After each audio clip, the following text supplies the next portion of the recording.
If you've been on Steam lately, you've probably noticed something a little bit strange on the front page. What looks like potentially a Roblox knockoff with some stock Unity assets attached to it showed up back on June 15th of 2023 and has been on the bestseller list ever since. Whenever I saw this first pop up on my discovery queue, I had no interest in it because it looked like a crappy knockoff game. But once I noticed that there were a ton of positive reviews for it, I was obviously intrigued, also by the $15 price point, which is pretty difficult to beat. So I decided to bite the bullet, no pun intended, and purchase it. And what I found was my new favorite game. And that's what I want to talk about today. So what exactly is BattleBit Remastered? And how do you compare it to other games in that market like Battlefield, Call of Duty, and Apex Legends? It very much feels like some of the older Battlefield games, especially Bad Company 2, which I think most people would agree is one of the better titles to come out of that franchise. You've got squad-based gameplay, classes with unique loadouts that you're selecting. You're unlocking guns, attachments, gear as you're getting kills, capturing points. You've got the medic and revival aspects also coming from Battlefield. So I would say if you wanted to compare it to another AAA title and you wanted to understand it, I would say it's a lot like Battlefield. It definitely feels different than Battlefield, where Battlefield has mainly focused on more realistic movement mechanics. BattleBit definitely has a little bit more of an arcadey feel when it comes to moving around, but for some reason that really works to its advantage. You have this gritty milsim style shooting mechanics where you're peeking corners almost like you're playing Rainbow Siege, and you're trying to scope a headshot right as somebody peeks around the corner, combined with this very kind of floaty jumps, fast movement, mid-air control, things like that.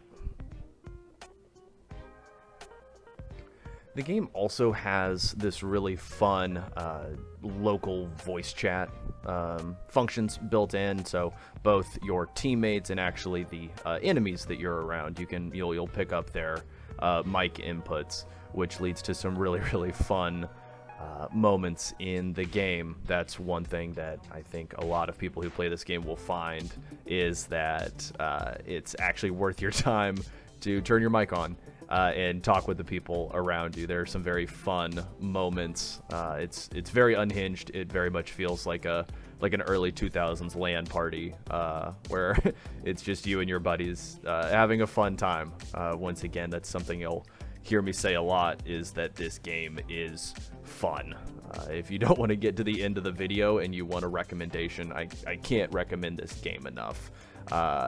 It just truly is so...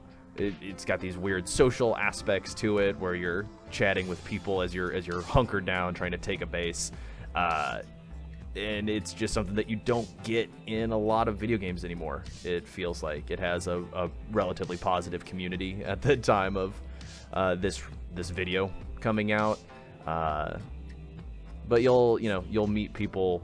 You'll be playing along with people with more of a milsim background, so you have a squad leader calling out objectives and strategies, trying to get your teammates to push a point, and the other person in your squad might be playing Fortunate Son as they're piloting a helicopter around, causing chaos on the battlefield.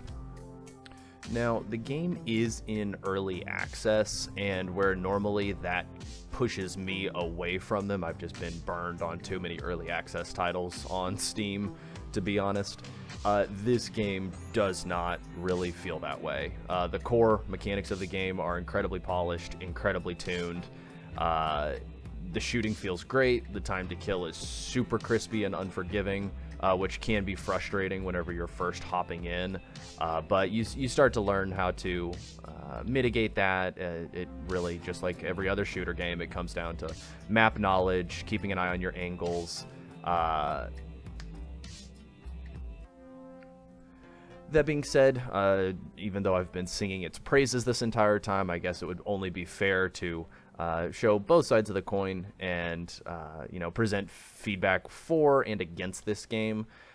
Something that a lot of the community posts have mentioned on the subreddit, which is a fun subreddit to join, is that the game is pretty grindy. The gear and equipment that you're looking for at ranks, 80 and up, does take a very long time to get to. I think somebody worked out the calculations, and it's almost hundreds of hours of gameplay, typically. But the game's in early access. It's a small dev team. They're clearly pushing a ton of updates out. Their servers are getting absolutely swamped. I have no doubt. I'm shocked the game hasn't gone down. Not to jinx myself or anything like that.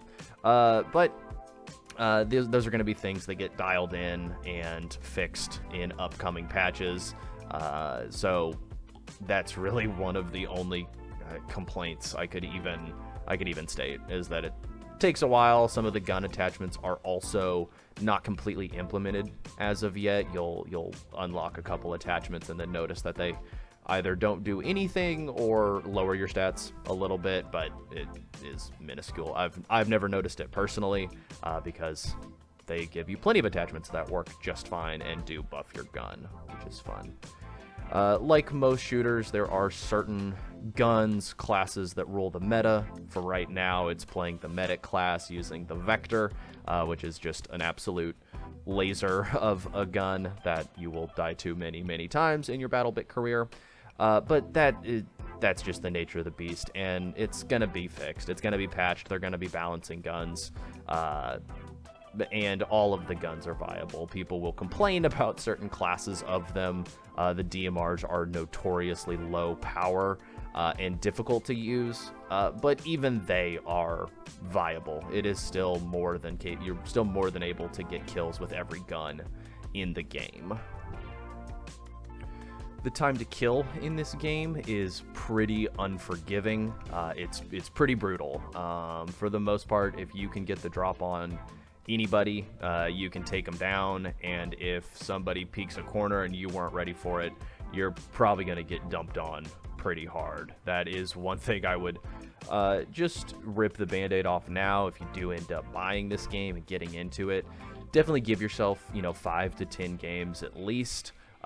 Those first couple ones, at least for me, I was getting absolutely dumped on every single game by every different angle. But once you start to learn the maps a little bit, you start to understand the mechanics and the importance of, watching your angles, pushing with your team, not trying to be a hero.